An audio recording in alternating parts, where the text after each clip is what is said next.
चले भाई शुरू करते हैं भाई। आज का जो एयर है हमारा अक्टूबर नवंबर 2021 का है। इसमें है पेपर 23 हमारा ये।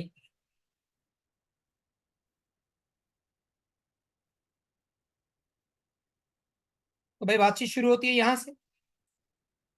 कहते हैं solid cylinder of weight 24 newton is made from material of density 850 KG. Cylinder has a length of 0.18। Show that the cross sectional area is 0.16 metre square. Density के कॉन्सेप्ट से निकल आएगा, क्योंकि डेंसिटी होती है भाई मास अपॉन वॉल्यूम। अब ना मास है ना वॉल्यूम है। सही, डेंसिटी आपके पास 850 है, रख दिया हमने।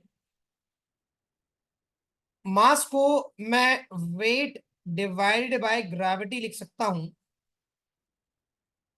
सही, डब्ल्यू इक्वल्स एम जी के मुताबिक वेट अपॉन ग्रेविटी इन मास। और वॉल्यूम को मैं एरिया इनटू द लेंथ लिख सकता हूं। 850 यहां से हमारा जो वेट हो जाएगा वो 24 divided by 9.8 upon cross section area मुझे चाहिए, और लेंथ 0.18। यहां से मुझे एरिया निकालना आ जाएगा, और मैं इसकी वैल्यू कैलकुलेट कर लेता हूं। 24 divided by 9.81 upon 850 times 0.18, 0.01599, जो कि राउंडिंग ऑफ होने के बाद 0.016 मीटर स्क्वायर बन जाए। बेटा सर्किल के एरिया का फॉर्मूला शरफ कैसे लगाओगे? और चलो लगाओगे भी तो कैसे निकालोगे एरिया? क्या तुम्हारे पास रेडियस है?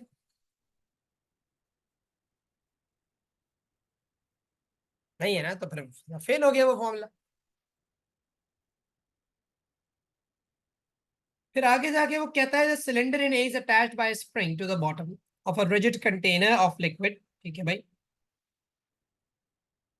ओके, सिलेंडर वो कनेक्टेड है, नीचे आपका स्प्रिंग लगा हुआ है। 0.17 मीटर्स पानी के नीचे है आपका ये सिलेंडर।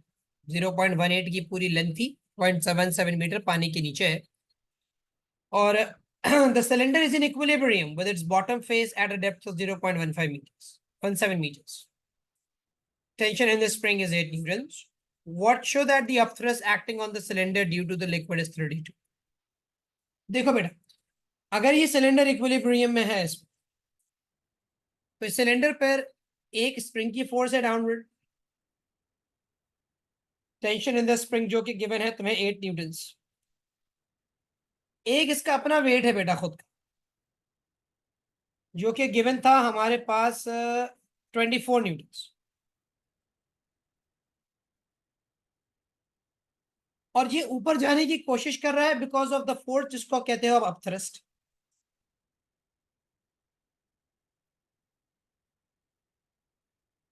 इक्विलिब्रियम में है, इसका मतलब अपवर्ड और डाउनवर्ड फोर्सेस इक्वल है।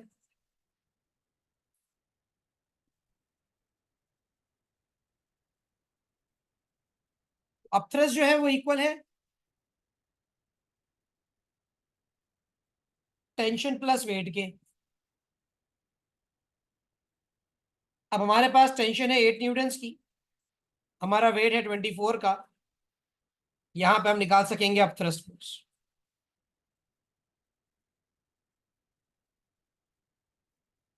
तो ये आपके पास हो जाएगा भाई 32 न्यूटन्स। नहीं बेटा, कहा टेंशन हमेशा पॉइंट से अवे लगती है। जिस भी पॉइंट पे देखोगे उसके अवे फील होगी टेंशन। स्प्रिंग को कभी भी खींचो तो तुम्हें फील होगा कि स्प्रिंग की फोर्स तुम्हारे पॉइंट से अवे जाती हुई एग्जिस्ट करती है। जमाल, रॉ जीवी लगाने से तुम्हें आंसर नहीं मिल पाएगा बेटा, थोड़ा सा मुश्किल है। क्योंकि रॉ जीवी लगाने के लिए डेंसिटी ऑफ वाटर होना जरूरी है, क्योंकि उसमें रॉ डेंसिटी ऑफ वाटर है ना तुम्हारा। जी ग्रेविटी है, और ये तुम्हारा वाटर नहीं, लिक्विड। तो लिक्विड की डेंसिटी है नहीं, तो फंस जाओगे फिर। ये भी नहीं बताया हुआ उसने कि ये वाटर में सबमर्ज्ड है।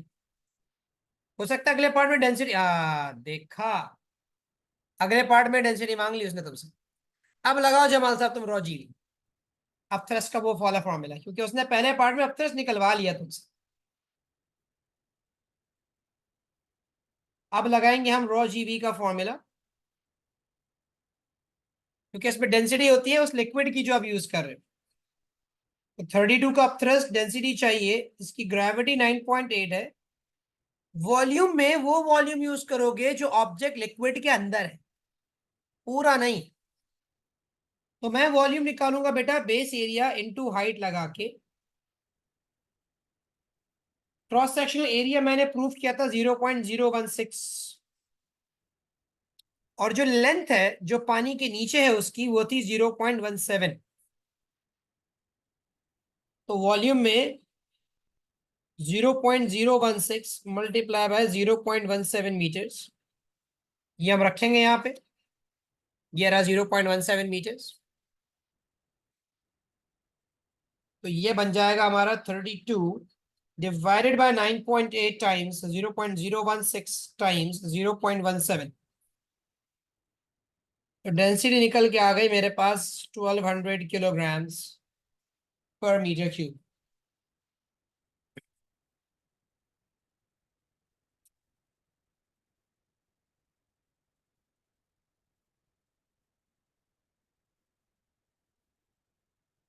फिर कहता है the figure 3.1 shows the variation of the tension force with the length of the spring in part B।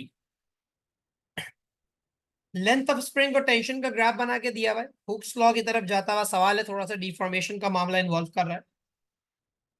कहता है tap at the bottom of the container is open so that the fixed amount of liquid flows out of the container. The cylinder moves downwards so that the tension in the spring changes from 8 newtons to 4 newtons। Tension इतनी थी 8 Newton की और अब हो गई है 4 Newton की। तो स्प्रिंग जिसकी लेंथ पहले 70 सेंटीमीटर थी अभी होकर रह गई है 50। Determine the change in the elastic potential energy of the spring। Elastic potential energy में चेंज कितना आया है ये आप निकाल के बता दीजिए। तो भाई एग्जाम्पल अगर आप डिटरमिन करना चाहते हैं, इलास्टिक पोटेंशियल एनर्जी का फॉर्मूला होता था हाफ एफ एक्स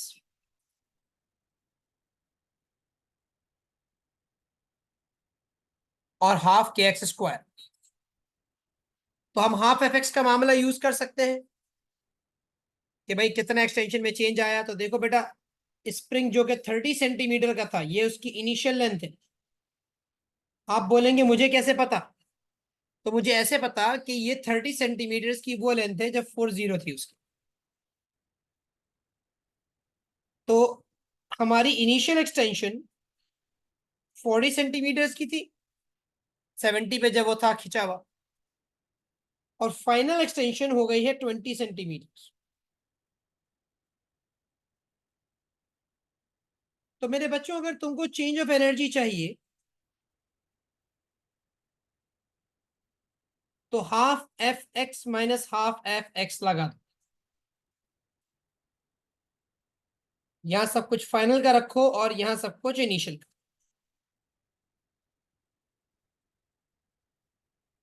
तो बेटा हाफ फाइनल फोर्स तुम्हारी 4 न्यूटन, फाइनल एक्सटेंशन 0.2।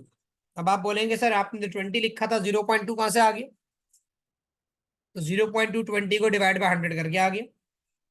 सेंटीमीटर में थोड़ी छोड़ सकते, मीटर में तो बनाएंगे। माइनस इनिशियल फोर्स है 8 और इनिशियल एक्सटेंशन थी भाई 40, जिसको 100 से डिवाइड करके 0.4 लिखा गया। और ऐसे आपको मिल जाएगी बेटा चेंज ऑफ एनर्जी।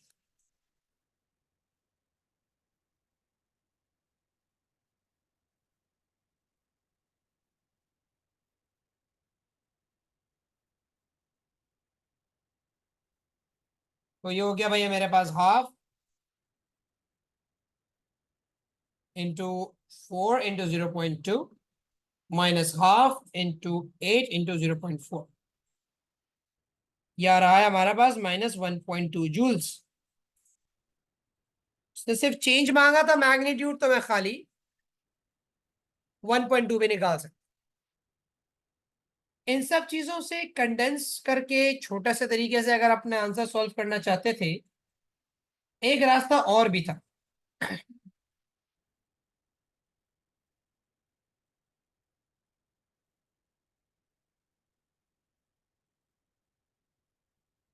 और वो एरिया अंडर द ग्राफ के थ्रू भी आप एक तरह से एक अप्रोच लगा के थोड़ा बहुत निकाल सकते थे।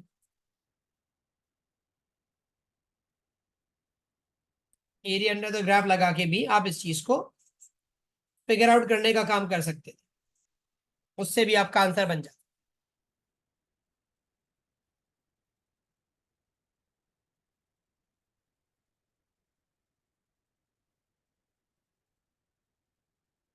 हालांकि उसने मुझसे सिर्फ मैग्नीट्यूड पूछा है बेटा, चेंज निकालने को बोला तो मैंने मैग्नीट्यूड बता दिया 1.2 जूल्स। आप लिख भी दोगे तो आपका आंसर गलत नहीं होगा। उधर एरिया निकाल लो ना ट्रेपीजियम का। ट्रेपीजियम के एरिया का फॉर्मूला आता है half sum of parallel sides multiply by the gap between them. एक पैरेलल साइड 4 है, अगली पैरेलल साइड 8 है, और उन दोनों के दरमियान का गैप 0.2 है।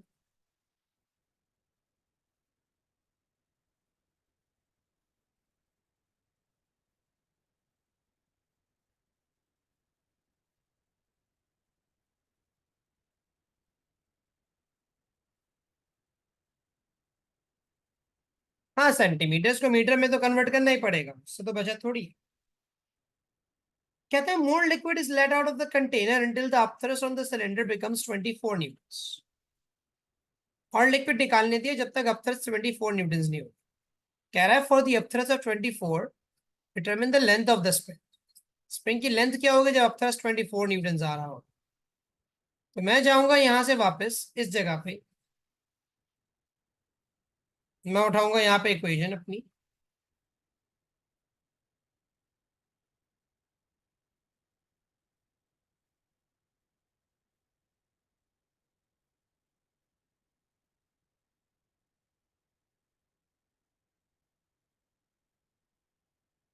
अब देखो यहाँ पे अपथ्रस्ट अगर 24 हो, हमने इक्वेशन बना ली थी ना अपथ्रस्ट की, it was weight plus tension. अगर अपथ्रस्ट 24 हो और वेट भी 24, तो टेंशन आप निकाल सकते हो।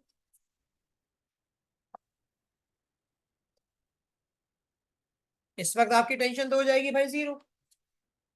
और टेंशन 0 होने का क्या मतलब है कि आपका स्प्रिंग अपनी इस वक्त ओरिजिनल लेंथ पे होगा। आपका स्प्रिंग इस वक्त अपनी ओरिजिनल लेंथ पे आ गया, टेंशन 0 हो गया।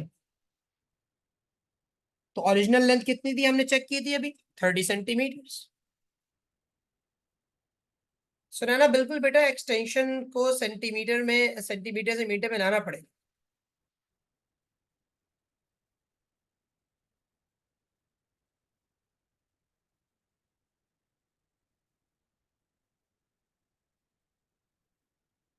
अच्छा, एक चीज का थोड़ा सा ध्यान रखना,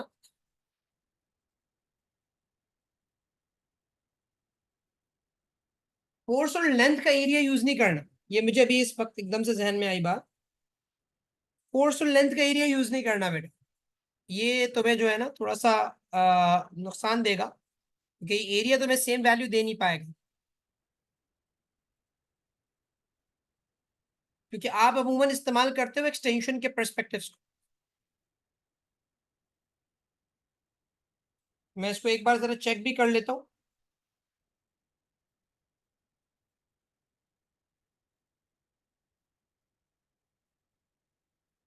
ठीक है, नहीं आ रहा है, मसला नहीं है।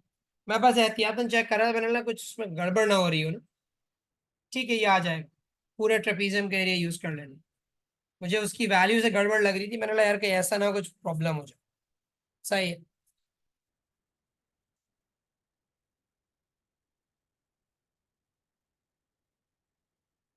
हाँ, वहां पे तो कन्वर्जन जरूरी है बेटा।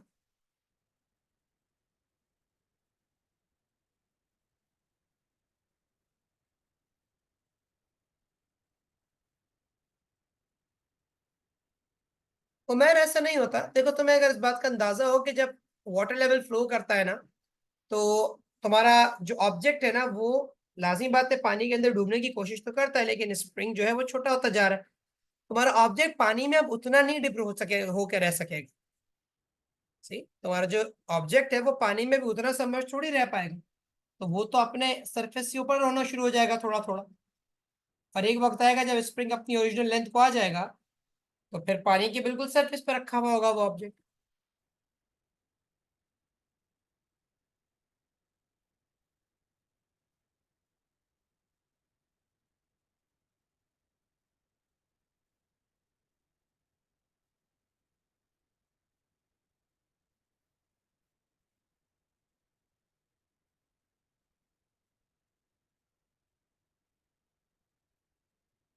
तो मैं असल में वो फ्लोट करने की कोशिश कर रहा होगा ना बेटा। फ्लोट करने के लिए वो ऊपर रहने की कोशिश करेगा, अंदर थोड़ी डूबेगा।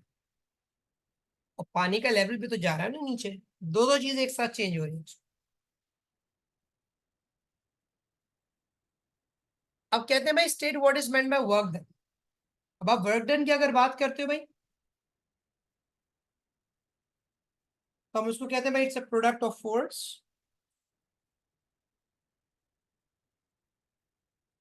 And displacement in the direction of force.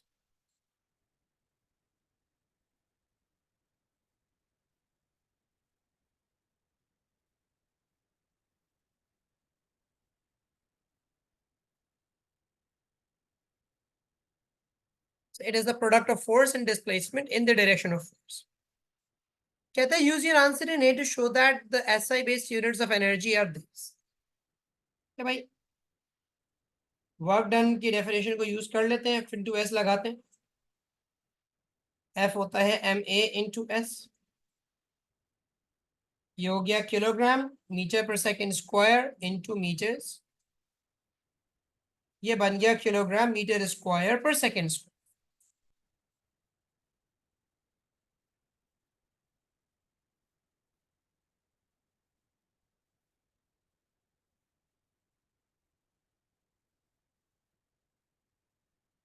Force into displacement कह सकते हो, मसला नहीं, चल जाएगा। उसके बाद आपको एक इक्वेशन लिख के दे दी बड़ी सारी सी। इसमें एक क्रॉस सेक्शनल एरिया है, T1 T2 टेम्परेचर्स हैं, एल लेंथ है हमारे पास, सी एक कांस्टेंट है, और कहते हैं सी का यूनिट निकाल के दे दो। इसमें ई एनर्जी है और टी टाइम है। तो मैं सी को सब्जेक्ट बना लेता हूं सबसे पहले ही। ये हो जाएगा ई एल अपॉन ए T1 minus T2 into time. Energy जिसका यूनिट आप निकाल चुके हैं अभी, किलोग्राम मीटर स्क्वायर पर सेकेंड स्क्वायर। लेंथ जिसका यूनिट था मीटर्स, एरिया जिसका यूनिट है मीटर स्क्वायर, टेम्परेचर डिफरेंस जो कि केल्विन्स में होता है, और टाइम जो कि होता है सेकेंड्स में। अब यहां आपका ये मीटर स्क्वायर तो रिमूव हो जाएगा। ये बच जाएगा ऊपर किलोग्राम मीटर्स। सेकेंड्स में एस -2 है और नीचे 1 है, तो -2 -1।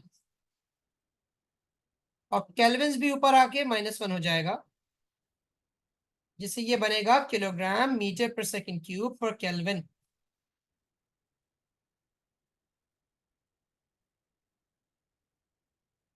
ये आपके पास ऐसे बेस यूनिट्स आ गए, किलोग्राम मीटर पर सेकेंड क्यूब पर केल्विन।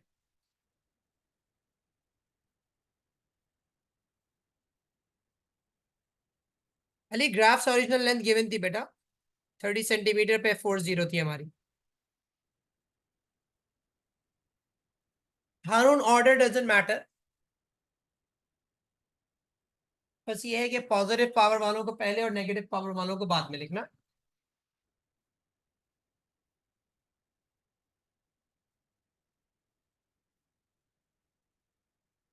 कहते हैं डिफाइन वेलोसिटी।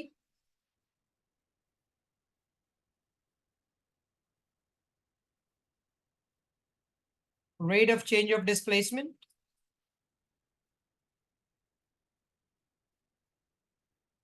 कहता है remote control toy aircraft is flying horizontally in a wind. Figure 3.1 shows how the velocity vector to scale of the wind and the aircraft in still air. The velocity of the aircraft in still air is 42 to the north. Velocity of the wind is 23 in the direction of 54 degrees due north. East of south, ठीक है. Determine the magnitude of the resultant velocity of the aircraft. Resultant velocity का magnitude चाहिए. अब ये scale diagram है. Scale diagram के अंदर देखें आप आगे तो खैर हाँ सही है, इतना मसला नहीं है. हम इसको ब्रेक कर डाउन करके भी कर सकते हैं और स्केलिंग के थ्रू भी कर सकते हैं. मैं ब्रेक डाउन कर देता हूँ, मेरे लिए ज्यादा आसान हो जाएगा. मैं अपनी विंड वेलोसिटी के दो कंपोनेंट्स बनाऊंगा. मेरा एक कंपोनेंट हॉरिजॉन्टल होगा और एक कंपोनेंट वर्टिकल.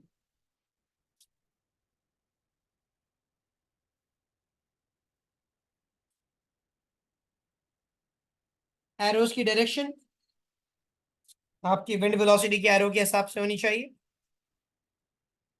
जो कंपोनेंट एंगल के साथ होता है वो कॉस होता है, तो ये हो जाएगा 23 कॉस ऑफ 54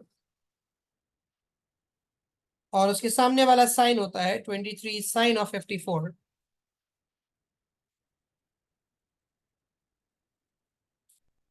यहां पे अगर आप अपने पास रिजल्टेंट निकालने जाते हो तो मैं चाहूंगा पहले रिजल्टेंट निकालो अलोंग एक्स.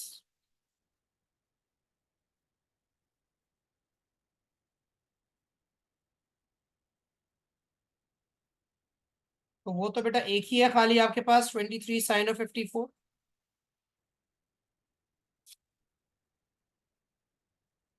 फिर आप रिजल्टेंट निकालें अलोंग वाई. उसके लिए आपको जरा माइनस करना पड़ेगा क्योंकि विंड वेलोसिटी डाउनवर्ड है, एयरक्राफ्ट की वेलोसिटी अपवर्ड है. तो हम 42 में से 23 कॉस ऑफ 54 माइनस कर लेंगे.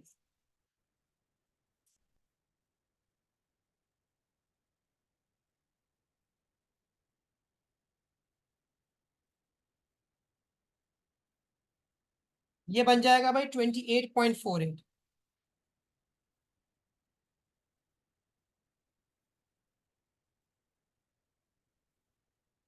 जब तुम्हारे पास रिजल्टेंट आ जाए अलोंग एक्स और अलोंग वाई, अब तुम निकाल सकते हो ओवरऑल रिजल्ट.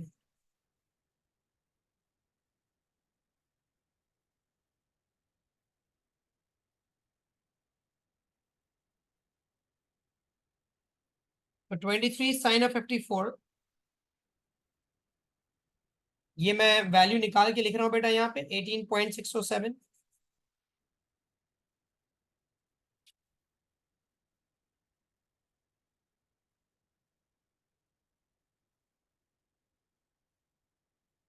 और ये हो गया 28.48. इसका स्क्वायर रूट ले लिया हमने.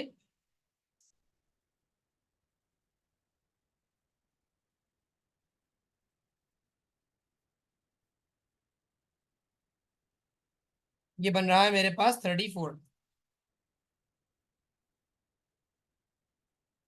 तो रिजल्टेंट अलोंग एक्स अलग निकाला, रिजल्टेंट अलोंग वाई अलग निकाला एंड देन पाइथागोरस थ्योरम लगा के उनका उन दोनों का फाइनल रिजल्टेंट फाइंड आउट कर लिया. अब्दुल रज़ाक क्रोनोलॉजिकल ऑर्डर कोई जरूरी नहीं होता, इट डिपेंड्स ऑन यू. जो क्वेश्चन ज्यादा आसान लगते हैं उनको पहले सॉल्व करो, जो मुश्किल लगते हैं उनको बाद में. मेरा बहरहाल अमूमन जो तरीका रहा है मोर और लेस वो यही है कि always go along in the order of the question. मैं उसको फ्लिप नहीं करता था.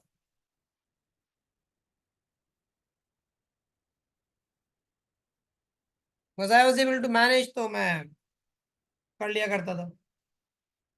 हाँ एंगल आप 36 यूज करके भी कर सकते हो, उसमें कोई मसला नहीं है. The other method सुना है ना would have been the vector triangle. आप प्रोट्रैक्टर से 54 डिग्रीज मेजर करते, यहाँ पे उसी एंगल पे इतनी ही लंबी लाइन बनाते, फिर इन दोनों को ज्वाइन करके एक पैरेललोग्राम में कन्वर्ट कर लेते और फिर कॉमन टेल से, सही है जैसे ये आपका एरो है ना ऐसा होता है, ये आपका एरो ऐसा होता है, तो कॉमन टेल से कॉमन हेड तक आपका रिजल्टेंट बनता. And then you would have used the scale to find out the length and convert that length into the speed. क्योंकि आपके पास 1 सेंटीमीटर कितने मीटर्स पर सेकंड रिप्रेजेंट कर रहा होगा, ये तो आप अपने इस लाइन की लेंथ को और इसकी स्पीड को यूज करते हुए निकाल सकते, कोसाइन रूल लगा सकते।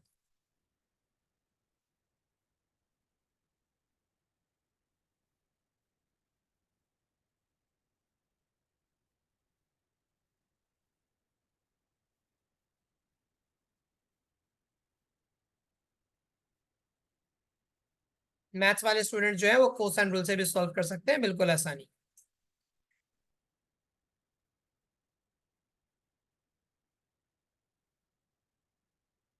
पार्ट सी में कहते हैं the engine of the aircraft in B stops, अल्लाह खैर। The aircraft then glides towards the ground with a constant velocity at an angle theta to the horizontal. The aircraft has a weight of 46 newtons, ठीक है, toy aircraft है, and travels a distance of 280 meters from point X to Y, ठीक है. The change in gravitational potential energy is 6100 joules. Assume that there is no wind. Calculate the angle theta. Okay. आपको distance given है और change in potential energy आपने निकाली है x से Y. देखो, जब चेंज इन पोटेंशियल एनर्जी को आप यूज करोगे तो उससे आप चेंज ऑफ हाइट निकाल सकते। 6100 जूल्स का चेंज ऑफ पोटेंशियल एनर्जी, 46 ये पूरा इसका वेट था, एम और जी का प्रोडक्ट, उससे मुझे मिल जाएगा कि उसकी हाइट कितनी डिक्रीज हुई।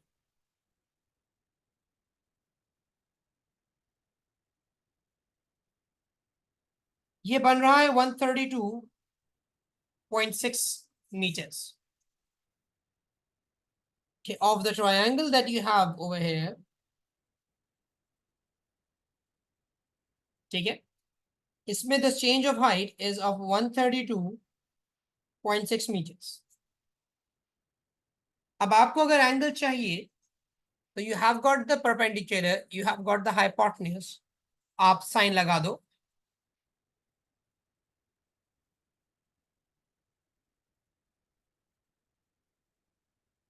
Sine inverse of perpendicular is 132.6 over hypotenuse is 280.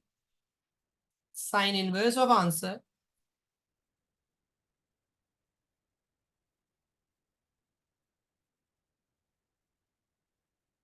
ये आ रहा है मेरे पास 28.3, यानी टू सिग्निफिकेंट फिगर्स में 28 डिग्रीज।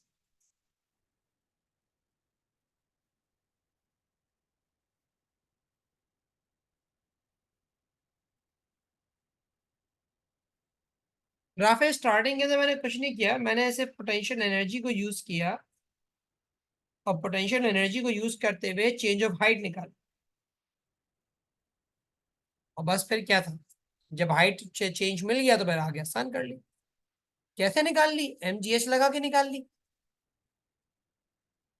क्योंकि उसने मुझे ये बताया उसकी कितनी पोटेंशियल एनर्जी डिक्रीज हुई, उससे मुझे पता चल गया उसकी हाइट कितनी डिक्रीज हुई होगी।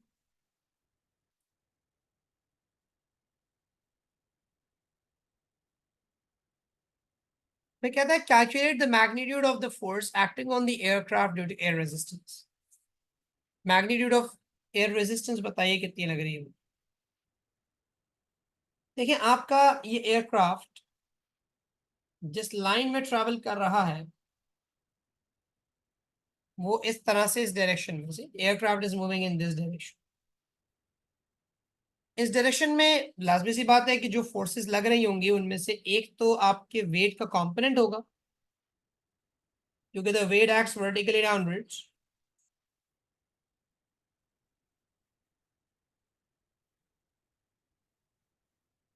तो इसके दो कंपोनेंट्स निकलेंगे, एक perpendicular to the line of force यानी परपेंडिकुलर टू योर डायरेक्शन,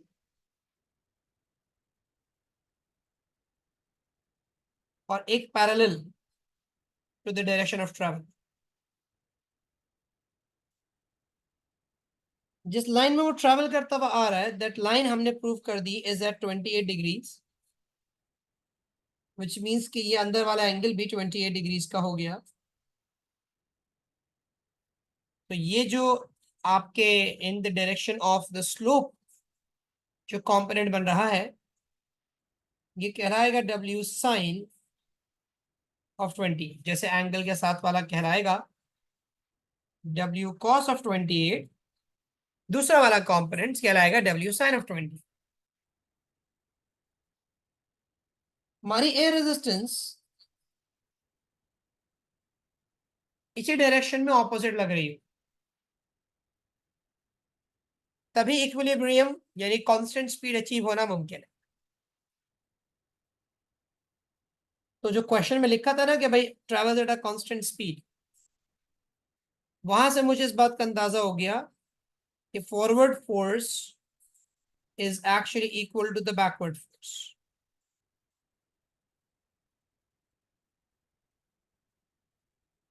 तो फॉरवर्ड में we have got the W sine of 28 क्योंकि इंजन तो ऑफ। Backward में we have the air resistance, and now you can easily find out air resistance because you have the weight force of 46 sine of 28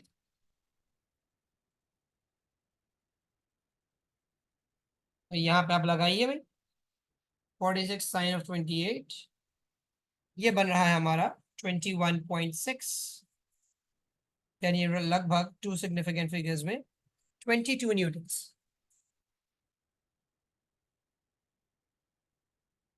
angle 28 कहाँ से आया? देखो भाई, आपने incline plane का सीखा था, हमने आपको इंक्लाइन प्लेन के बारे में जब पढ़ाया था तो हमने कहा था कि जो वेट होता है, जितना एंगल थीटा तुम्हारे प्लेन का होता है, वही एंगल थीटा तुम्हारे वेट फोर्स का उसके कंपोनेंट के साथ भी बनता है।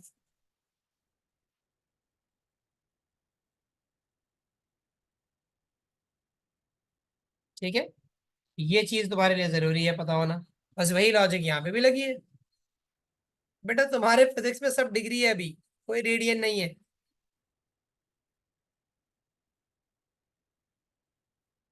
सुना है ना, क्योंकि बेटा वेट फोर्स को हमने उसके दो कंपोनेंट्स में ब्रेक जब करेंगे तो जिस डायरेक्शन में वो ट्रैवल कर रहा है, मुझे ये पता है कि एयर रेजिस्टेंस इसके ऑपोजिट लग रही है ना।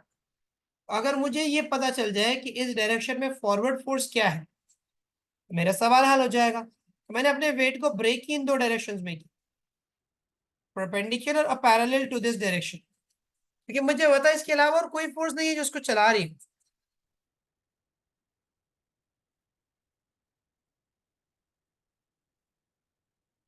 चलो एक सवाल और गलत हो गया शायद। Change in gravitational potential energy equals work done against resistive force.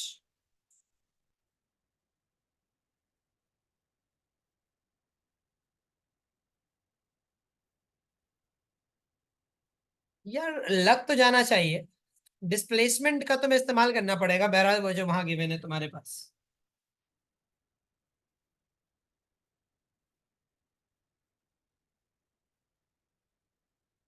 Displacement का कॉन्सेप्ट यूज करना पड़ेगा, हो जाएगा उस, क्योंकि वो आप वर्क एनर्जी इक्वेशन लगाते हो ना, तो भाई जो पोटेंशियल एनर्जी का लॉस है वो वर्क डन अगेंस्ट रेजिस्टिव के बराबर है, और वर्क डन अगेंस्ट रेजिस्टिव को लगा दो force into displacement. Change in potential energy 2600 है, डिस्प्लेसमेंट रखो एफ आ जाएगा। उससे भी कर सकते हो, दैट टू इज वैलिड, बल्कि ज्यादा छोटा और आसान तरीका है वो।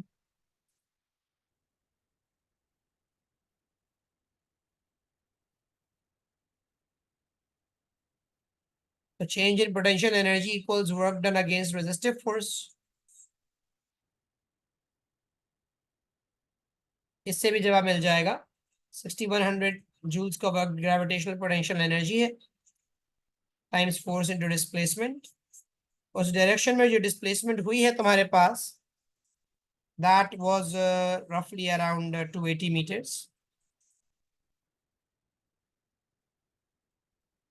That would give us the value of f, and this f is also going to be equals to 22. तो यहां से भी सॉल्व कर सकते। This was a relatively shorter technique. Good Kader.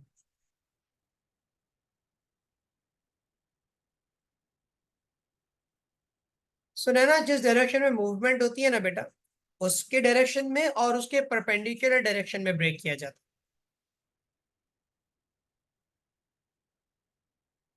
जिस डायरेक्शन में मूवमेंट होती है उस डायरेक्शन में और उसके परपेंडिकुलर डायरेक्शन में ब्रेक किया जाता है।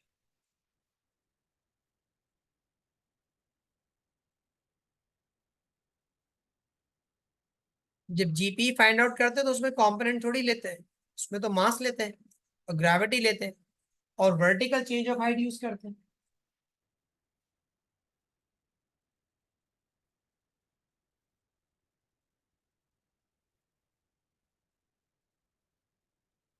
एक ही सवाल इतना लंबा कर दिया तुमने। कहते हैं भाई the aircraft in C travels from x to y in a time of 14 seconds. Show that figure 3.3 shows that as the aircraft travels from x to y, it moves directly towards an observer who is standing on the ground. The aircraft emits sound as it travels from x to y. The observer hears sound of frequency 450 hertz. Speed of sound in air is 340. Calculate the frequency of the sound that is emitted by the aircraft. Doppler's effect का सवाल है। 14 seconds में x से y travel किया उसने, तो मैं यहां से एयरक्राफ्ट की स्पीड निकाल सकता हूं सबसे पहले using speed equal distance over time. 280 metres का डिस्टेंस ट्रैवल हुआ है 14 सेकंड्स के टाइम में, तो 20 मीटर्स पर सेकंड की स्पीड से तुम्हारा एयरक्राफ्ट ट्रैवल कर। अब लगाओ डॉपलर्स इफेक्ट का formula. Observe frequency equals v over v minus V S times F minus mu, क्योंकि अप्रोच का क्वेश्चन है, एयरक्राफ्ट ऑब्जर्वर की तरफ आ रहा है। जो फ्रीक्वेंसी ऑफ साउंड वो ऑब्जर्वर सुन रहा है वो 450 हर्ट्ज है। स्पीड ऑफ साउंड 340 है और अभी हमने एयरक्राफ्ट की स्पीड 20 निकाल ली है। अब हमें पता चल सकता है कि हमारे एयरक्राफ्ट से एमिट होने वाले साउंड की एक्चुअल फ्रीक्वेंसी कितनी होगी। तो 450 टाइम्स 320 डिवाइडेड बाय 340, ये बनता है 423 हर्ट्ज, जिसको मैं टू सिग्निफिकेंट फिगर्स में राउंड ऑफ करके 420 हर्ट्ज लिखूंगा। बिल्कुल बेटा, ये कांस्टेंट स्पीड पे ट्रैवल कर रहा था।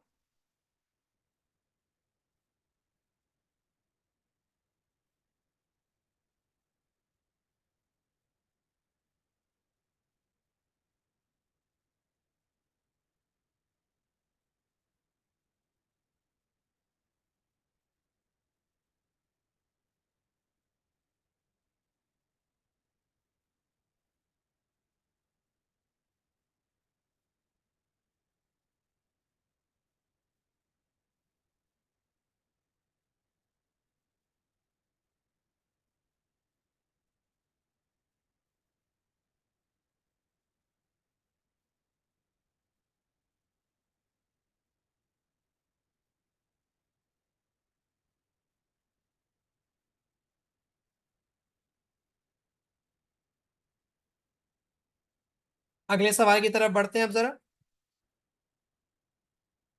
ये सवाल इलेक्ट्रिक फील्ड का है, तो अब ये कनेक्टेड भी इलेक्ट्रिक फील्ड वाले कॉन्सेप्ट से इतना ज्यादा, चलो इसको रहने दो। इलेक्ट्रिक फील्ड का 15 मार्क का सवाल था यार ये। इलेक्ट्रिक फील्ड के कंटेंट से कनेक्टेड है, तो अब तो खैर वही टू पे चला गया है। यहीं आ जाते हैं, फिफ्थ पे आ जाते हैं अब जरा। पेपर हाँ थोड़ा सा है। थ्रेशोल्ड कोई देख ले जब तक, बताए जरा कितना थ्रेशोल्ड था इसका। Abdul Razzaq two significant figures में आंसर देते ना बेटा।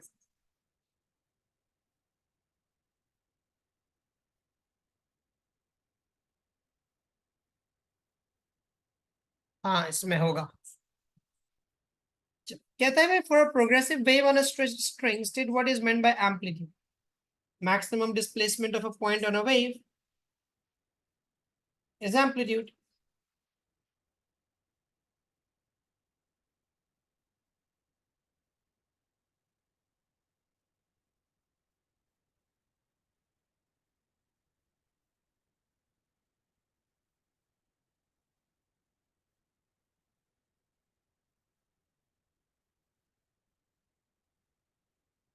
That is your amplitude.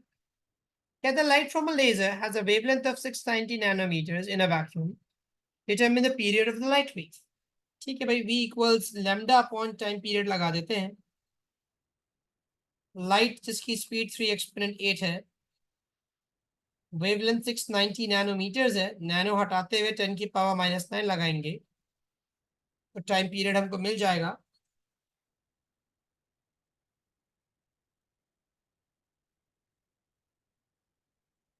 ये बन रहा है 2.3 एक्सपोनेंट -15 सेकेंड्स। 34 पे क्या कर, 38 पे, 38 पे है ना राफे, तुमने गलत देख लिया भाई। 38 पे है भाई इसके अंदर। 38 पे है तो नीचे है यार, थ्रेशोल्ड नीचे है इसका।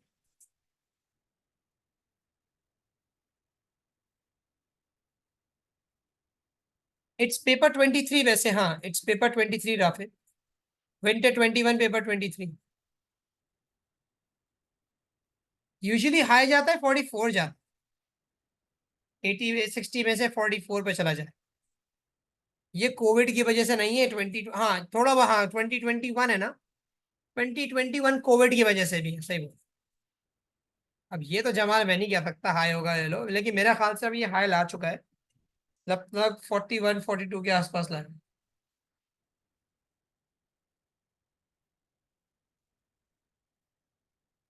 नॉर्मल कितना होता है, नॉर्मल 40 में जाता है। कहता है टू सोर्स इंटरफेरेंस एक्सपेरिमेंट, यानी डबल स्लिट इंटरफेरेंस एक्सपेरिमेंट दिखाया गया है। लेजर लाइट जा रही है, वेवलेंथ लैम्डा है, गैप्स ए हैं, light of a laser is incident normal in a double slit है भाई, ठीक है तमाम बातें नजर आ रही हैं। वही सारी बातें हैं। ये ग्राफ बना दिया उसने एक एक्स और डी के साथ का।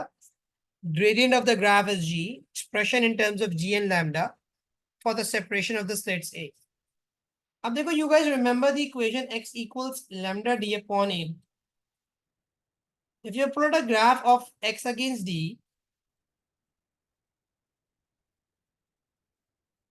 and you compare them with y equals mx plus c बच्चे, तो you'll see here your gradient is equals to lambda over a. उसने gradient को कैपिटल G बोला है, तो a के लिए एक्सप्रेशन अगर बनाओगे तो इट्स lambda upon g।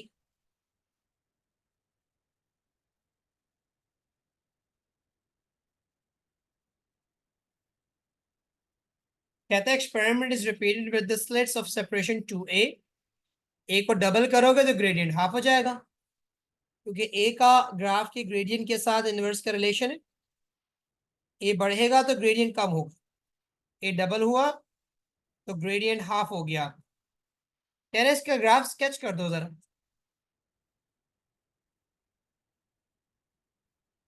तो यहाँ पे जी का अगर ग्राफ ग्रेडियंट आधा करना है तो ये दो बॉक्सेस पे ऊपर गया, तो अभी एक बॉक्स ऊपर चला जाएगा ग्राफ तुम्हारा। ये हो गया ग्रेडियंट आधा हमारा।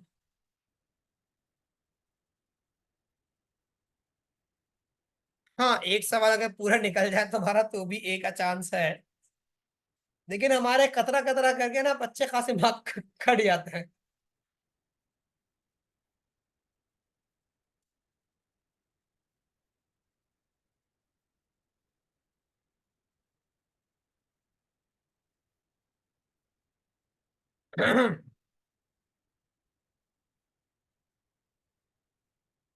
फिजिक्स इज मुश्किल, फिजिक्स इज बहुत मुश्किल, and it gets more and more मुश्किल विद टाइम बच्चे। चले भाई ये देख लेते हैं अब जरा इलेक्ट्रिसिटी का क्वेश्चन। कहता है the resistance of a uniform cross section area, length 2, resistivity given. Resistance of the wire निकालने को बोल रहा है वो आपसे।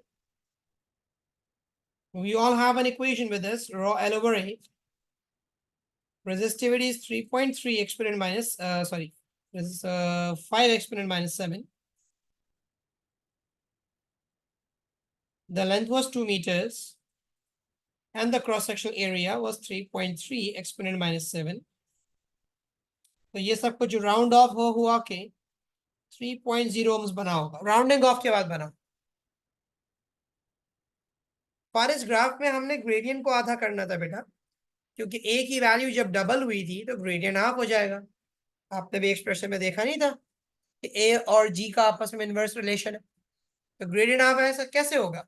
ग्राफ लेस स्टीप हो जाएगा। जो ग्राफ तुम्हारे पास दो यानी 10 बॉक्सेस पे जा रहा था अलॉन्ग वाई, अब वो 5 बॉक्सेस पे बन जाएगा।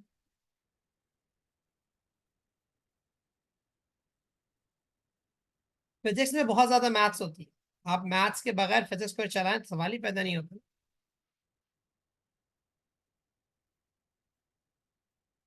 अब वो आपको एक सर्किट देता है, ends of the resistance wire, जिसको आपने अभी 3 ओम का निकाला, प्रूव किया, it's connected across a battery, छोटी सी इंटरनल रेजिस्टेंस है उसमें। कहते हैं potential difference between X and Y is 1.2 volts. इस वायर के अक्रॉस 1.2 वोल्ट्स आ रहे हैं, विच मींस इंटरनल रेजिस्टेंस पर 3.0.3 वोल्ट्स डिपॉजिट हो रहे हो।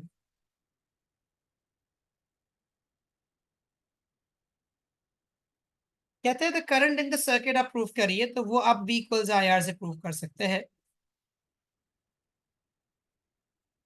1.2 वोल्ट्स का वोल्टेज एंड 3 ओम्स की रेजिस्टेंस, यहाँ से आ जाएगा 0.4 एम्पियर्स। उमर कहते हैं physics is the understanding of universe and maths is the language of universe. अब आते हैं, without maths you cannot understand the universe because you don't understand the language. Next level boy, next level। ये है जो teacher maths और physics दोनों पढ़ाता है ना, वो लिखे अपने पास, और नीचे कोटेशन में लिख दिया भाई क्रेडिट किसको देना है, उमर अहमद।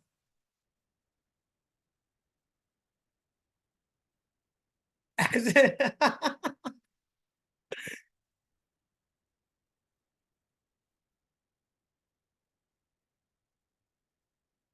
सर मंसूर को कह दो हाथों को भी।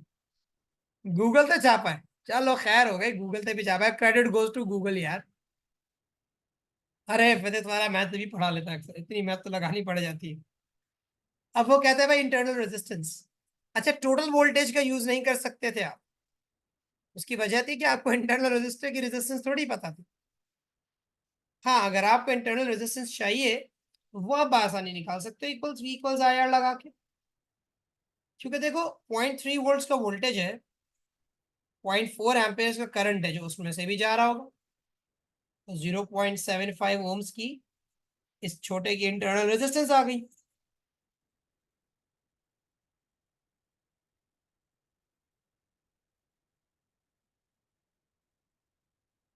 अब इसको बना दिया उसने एक potentiometer. Galvanometer and a cell of EMF E with negligible internal resistance are connected to the circuit as shown in figure 6.2. Resistance wire between X and Y has a length of 2 meters. ठीक है। Galvanometer has a reading of 0 when the connection P is adjusted so that the length XP is 1.4 meters. 1.4 metre की length के ऊपर हमारे पास इस reading 0 हो गई है, which means voltage across the wire XP is equals to the EMF of the cell E.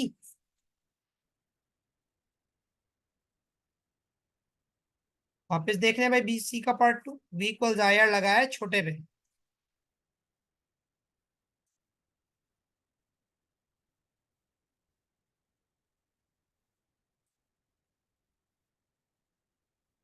कहता है आप डिटरमिन करें EMF E of the cell. Cell E का ईएमएफ कितना है?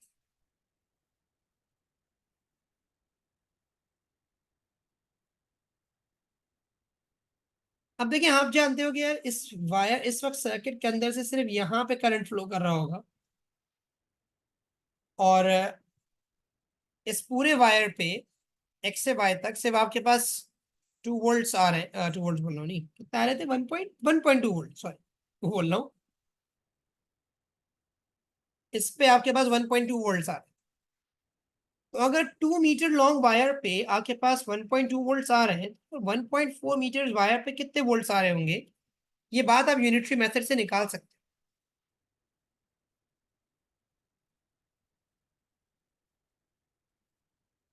तो मैं यहाँ पे अगर यूनिटरी डालूं तो मैं यही कहूंगा कि भाई the 2 metre long wire had 1.2 volts of voltage across it.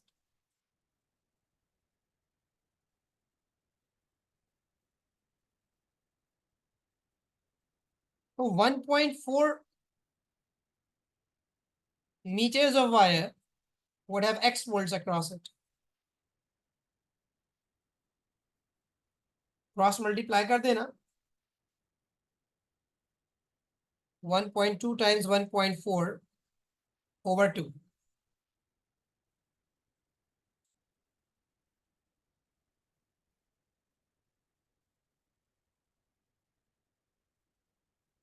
This turns out to be 0.84 volts. How do we know that you can apply unitary method? क्योंकि मेरे बच्चे voltage on the wire is directly proportional to its resistance. Series circuit में ये होता है ना, जितना बड़ा रेजिस्टर उतना ज़्यादा voltage. And the resistance of a wire is proportional to its length, which means voltage and length can also be said to be proportional to one another.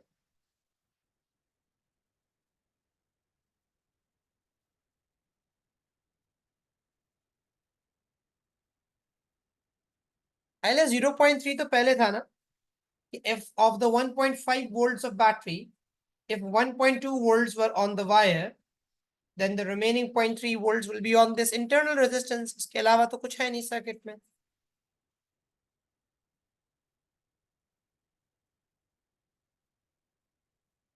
बड़ी लंबी से तफसील कहते हैं कुछ. The circuit in figure 6.2 is modified by replacing the original resistance wire with the second resistance wire. The second resistance wire has the same length as the original wire and is made of the same metal. It has a smaller cross-sectional area. इसका मतलब इसकी resistance ज़्यादा. It has a higher resistance. क्योंकि resistance and area are inversely in proportion. If it has a smaller cross-sectional area, which means it has a higher resistance. The connection P is adjusted on the second wire so that the galvanometer has a reading of 0. हम connection P को adjust करते हैं, सही, ताकि आपके पास galvanometer reading दोबारा 0 हो जाए. State and explain whether the length XP for the second wire is shorter than, longer than, or same as the length XP of the original wire. अब देखो फर्क तो पड़ेगा. उसका सिंपल रीजन ये है कि एक्स वाई अब क्योंकि बड़ा हो गया है, तो इस पर आने वाला वोल्टेज अब 1.2 नहीं 1.2 से ज्यादा वोल्टेज. लेट्स से 1.4 वोल्ट्स आ रहा है. तो बेटा अगर 1.4 वोल्ट्स आ रहा है ऑन 2 मीटर्स, तो आपने भी निकाले 0.8684 वोल्ट से आपके इस बैटरी के, उसके लिए कितना लेंथ चाहिए होगी? अब आपको कम लेंथ रिक्वायर्ड होगी कि भाई 0.84 टाइम्स 2, 0.84 टाइम्स 2 डिवाइडेड बाय 1.4. अगर मैं इसको यहाँ पे कर भी दूं 0.84 times 2 divided by 1.4, this gives me 1.2 meters of length. कि वो चीज जो पहले 1.4 मीटर्स पर रखकर बैलेंस हो रही थी, अब वही बैलेंस पॉइंट मैं 1.2 मीटर्स पे हासिल कर सकता हूं. तो क्या रीजन था भाई? ड्यू टू हायर या greater resistance, X Y has a greater voltage across it. EMF same है. In order to balance the same EMF, less length of the wire will be needed. क्योंकि proportion आपके पास different हो जाएगा ना यहाँ पे.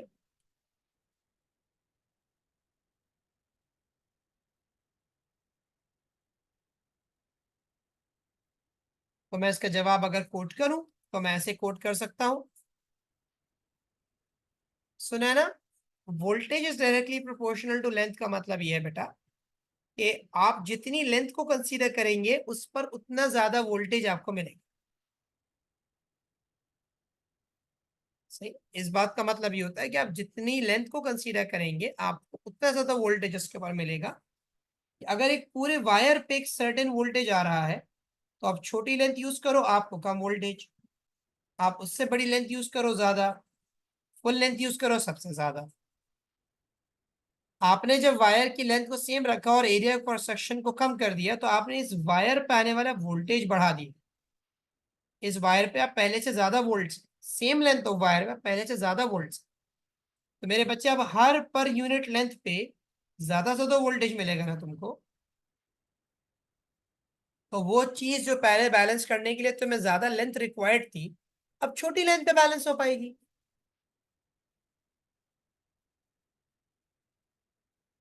नहीं बेटा, लेंथ इंक्रीज नहीं होगी, आपकी बैटरी उसी वोल्टेज की है। आपको अब ढूंढनी है कि मैं अब उस वोल्टेज को बैलेंस करने के लिए कितने लेंथ पे अपना वायर रखूं। पहले आपको ज्यादा वो लेंथ रिक्वायर्ड थी, क्योंकि आपके वायर पे कम वोल्टेज आ रहा था। अब आपके उस पूरे वायर पे ज्यादा वोल्टेज आ रहा है। तो आप, इसकी मिसाल ऐसी है, सोचो पहले आपके पास यहाँ पे आ रहा था 1.2 वोल्ट, एंड आपको बैलेंस करना था 0.6 की एक बैटरी बैलेंस करनी थी, तो आपको बिल्कुल वायर मिडिल में लगाना पड़ा।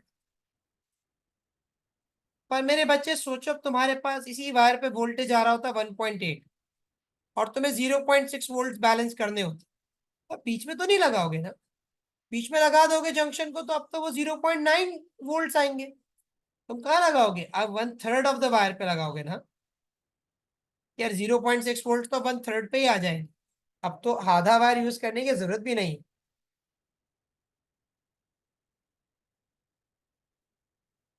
समझ में आई बात सबको?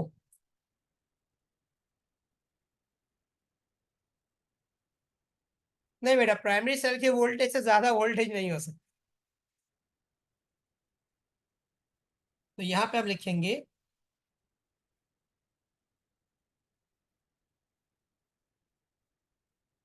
resistance of the second wire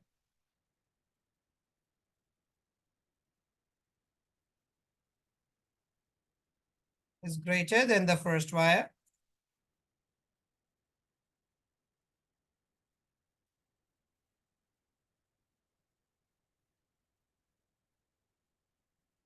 more potential difference occurs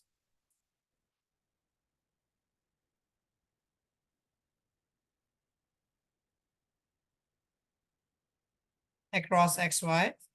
Hence, the length XP required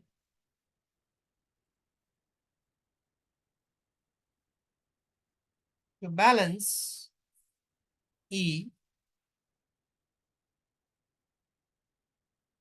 is now shorter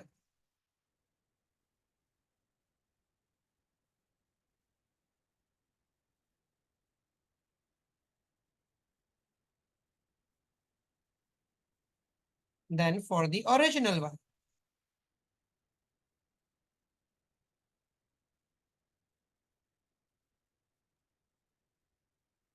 नहीं बेटा, उसका पावर से डायरेक्ट भी प्रोपोर्शन है, इनवर्स भी है, डिपेंड करता है कि क्या चीज कांस्टेंट होती है।